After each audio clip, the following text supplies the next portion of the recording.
चलो भाई अब खाना पक चुका है। अब हम खाना खा रहे हैं सब लोग।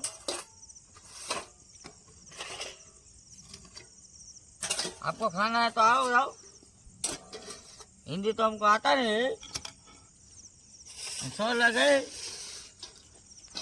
बराबर।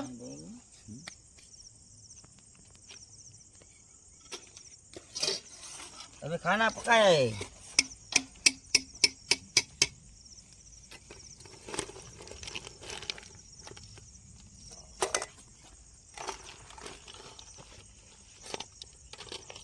ભાજી કેવી ભૂખ લાગી છે? बहुत भूख लगी यार, पेट तो हाव खाडाમાં ગળી ગયું। કેટલા વાગી ગયા ખબર છે? 12 તો વાગી ગયો હે। હું 12 1 વાગ્યા, દોઢ 2 અઢી વાગ્યા, 1:30 વાગ્યો।